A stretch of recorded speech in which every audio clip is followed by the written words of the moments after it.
আমি কিন্তু সবসময় আপনাদেরকে বলি আমার বাসায় আমার বাবু যেটা খায় আমি কিন্তু সেটাই রেসিপি তৈরি করি। ও কয়েকদিন যাবত বলছিল তিরামিসু খাবে, তো সেজন্য আজকের এই আয়োজন। আসসালামু আলাইকুম বন্ধুরা, কেমন আছেন আপনারা? আলহামদুলিল্লাহ আমি ভালো আছি, আশা করব আপনারাও ভালো আছেন। দেশের এবং দেশের বাইরের যে যেখান থেকে দেখছেন সবাইকে অনেক ভালোবাসা দিয়ে চলে যাচ্ছে মূল রান্না। চলে আসেন সবাই আমার রান্নাঘরে, দেখেন আমি কী আয়োজন করছি। আমি এখানে দুধ নিয়ে নিলাম 1 লিটারের মতো। দুধটাকে আমি একটু ভালো করে জাল করে নিয়েছি। আর এই যে ছানা তৈরি করার জন্য দুধটাকে একটু জাল করে বলক তোলা অবস্থায় কিছুতেই কিন্তু সিরকা মেলানো যাবে না, একটু ঠান্ডা করে নিতে হবে। আমি দুধটাকে জাল করে নিয়ে একটু ঠান্ডা করে নিলাম।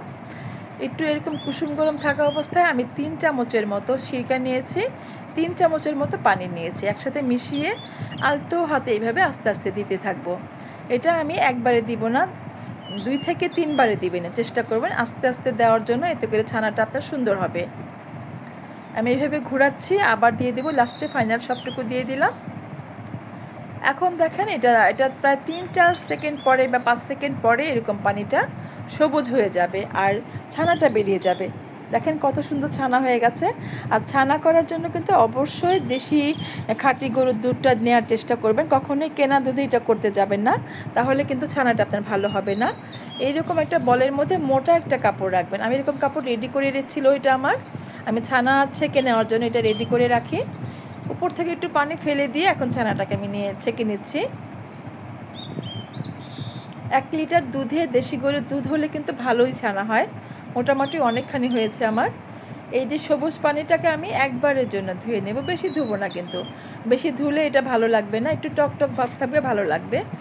বেশি ধোয়ার দরকার নেই, এই পানিটা ফেলে দিয়ে আমি আরেকবার পানিটা চেঞ্জ করে নিয়ে এই যে পানিতে ধুয়ে নিলাম। ব্যাস এটুকুই, অল্প করে ধুলে হয়ে যাবে, বারবার ধোয়ার দরকার নেই। আমরা যেমন মিষ্টি বানালে অনেকক্ষণ ধুই, কয়েকবার ধোয়া দেই যাতে টক ভাবটা না থাকে, এই ক্ষেত্রে কিন্তু এটা দরকার নেই। আমি তিরামিসু বানাবো সেটার জন্য কিন্তু এত ধুইতে হয় না ছানাটাকে। মোটামুটি ছাকা হয়ে গেছে, এখন আমি চিপে নিচ্ছি। আর যদি এইরকম একটু মোটা কাপড় হয় তাহলে কিন্তু চিপতে অনেক সুবিধা হয়, ছানাটা বেরিয়ে যায় না, আপনি ইচ্ছে মতো করে চিপে নিতে পারবেন, নিংড়ে নিতে পারবেন। দেখেন কাপড়টা কেমন ছিল। আপনারা যারা ছানা করেন তারা তো জানেন যে কাপড়টা একটু মোটা হলে ভালো হয়। আর ছানাটাও দেখেন কত সুন্দর হয়েছে, দেশি খাঁটি গরুর দুধ হলে ছানাটা এরকম পাবেন। এখন আমি ব্লেন্ডারে ছানাটাকে দিয়ে দিচ্ছি। তিরামিসু বানানোর জন্য কিন্তু এই ছানাটা অবশ্যই দরকার, ছানাটা না হলে কিন্তু এটা টেস্ট আপনি সঠিক টেস্টটা পাবেন না। এটার সাথে আমি 2 টেবিল চামচের মতো ছানার যে পানিটা সেটা দিয়ে দিব, ইচ্ছে করলে নর্মাল পানিও দিতে পারেন। আমি ছানার পানি যে বললাম না প্রথমে একটু তুলে রেখেছিলাম, একটু পানি তুলে রেখে তারপরে আমি ছানাটা ছেঁকে নিয়েছি, সেই পানিটাই আমি এখন দিয়ে দিলাম, 2 টেবিল চামচের মতো দিলাম। আর এই যে কনডেন্স মিল্কটা এটা আমার নিজের বানানো ছিল, ডিপে রেখে দিয়েছিলাম।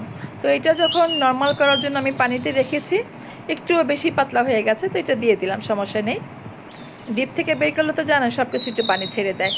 তো এটা ব্লেন্ড করে নিলাম, দেখেন কত সুন্দর হয়েছে, স্মুথই একটা ভাব চলে আসছে। এটা খুবই টেস্টি ছিল, কি বলবো আপনাকে।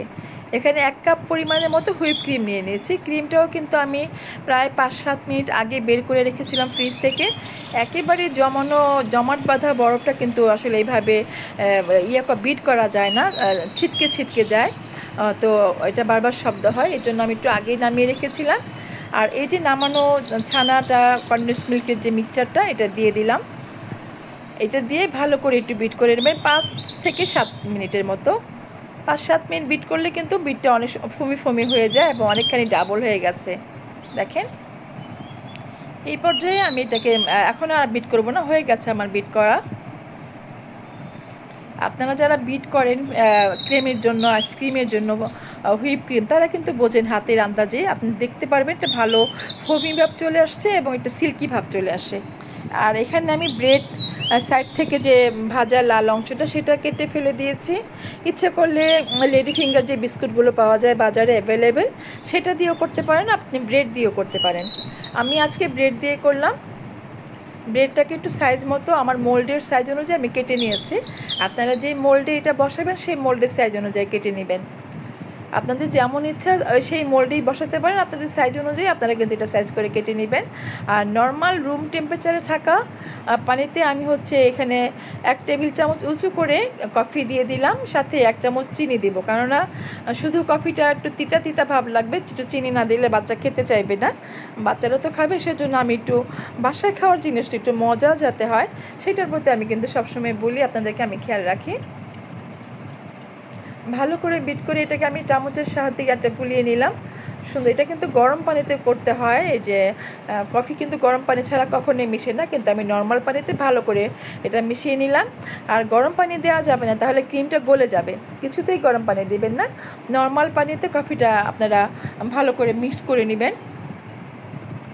এখন আমি ব্রেডগুলো প্রথমে একটা প্রলেপ দিয়ে তারপরে ক্রিমটা দিয়ে আমি এখন আবার এখানে কফি পাউডার, কফির যে মিক্সচারটা দিয়ে দিচ্ছি, লিকুইড কফিটা, এটা চামচের সাহায্যে পুরোটা জায়গা ভরে ভরে দিয়ে দিবেন। সাইড থেকে একটু ফাঁকা ছিল, এখানেও আমি এটা ব্রেড দিয়ে ঢেকে দিলাম। আপনারা ইচ্ছে করলে এটা আরেকটা লেয়ার দিতে পারবেন, নিজেদের মতো করে করে নেবেন, যদি ভালো লাগে মনে হয় আপনাদের বড় পরিবার তাহলে আরেকটা লেয়ার উঁচু করে দিতে পারেন। আমি ডাবল লেয়ার দিলাম, এখন আমি ক্রিমগুলোকে সব এখানে ঢেলে দিব। তাহলে কি হলো, 2টা স্তর হয়ে গেল। 2 স্তরের মধ্যে প্রথমে আমি কফি দিয়েছি, পরে প্রথমটা কিন্তু কফি দেইনি, দ্বিতীয় স্তরে আমি কফি দিয়েছি।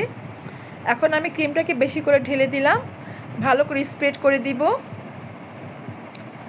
আর এখানে কফি দিয়ে দিলাম, আমি একটা স্ট্রেনারের মাধ্যমে ছেঁকে দিলাম। এই কফিটা কিন্তু খুব মজা, এটা কিন্তু অনেকেই দেয় না, আমি আপনাদেরকে স্পেশালভাবে বলবো এটা অবশ্যই দিবেন। আর এটা দিলে কিন্তু অন্যরকম মজা লাগবে, খাওয়ার সময় বুঝবেন। যারা খান নাই তারা তো তাদেরকে বলবে একবার হলেও করে খাবেন, খেয়ে দেখবেন কতটা মজা লাগে। আর উপর থেকে যেটা গার্নিশ করেছে এটা কিন্তু আমি কোকো পাউডার দিয়েছি, বাট আমি যে বলি আমার আসলে এটা ক্লিক করা হয়নি, এটার ভিডিওটা আসেনি। ঠিক এইভাবে সেট করে এটাকে 6 ঘন্টার জন্য অথবা ওভারনাইটের জন্য ফ্রিজে রেখে দিতে পারেন, তারপর দিন সকালবেলা সার্ভ করবেন। দেখেন এটা কতটা সুন্দর হয়েছে। আমি আমার বাবাকে কেটে দিচ্ছি। বন্ধুরা, ভিডিওটি কেমন ছিল প্লিজ যদি ভালো লাগে একটু সাবস্ক্রাইব করে দিবেন, পাশে থাকা বেল আইকনটি প্রেস করে দিবেন, যাতে যখনই আমি নতুন নতুন ভিডিওগুলো আপলোড করব সেটার নোটিফিকেশন সবার আগে আপনাদের কাছে পৌঁছে যাবে। আজকের ভিডিওটা কেমন ছিল ছোট্ট করে একটু কমেন্ট করে বলবেন আমাকে, আমি কিন্তু সবার কমেন্ট পড়ি, সবার কমেন্টের অ্যান্সার করি। দেখেন কতটা স্মুথ, কতটা সুন্দর, আমি বলবো সবাই একবার হলো করে খাবেন। তো বন্ধুরা, যারা এতক্ষণ ভিডিওটি দেখলেন সবাইকে অনেক অনেক ভালোবাসা জানিয়ে আজকের মতো আমার ভিডিওটা এখানে শেষ করছি।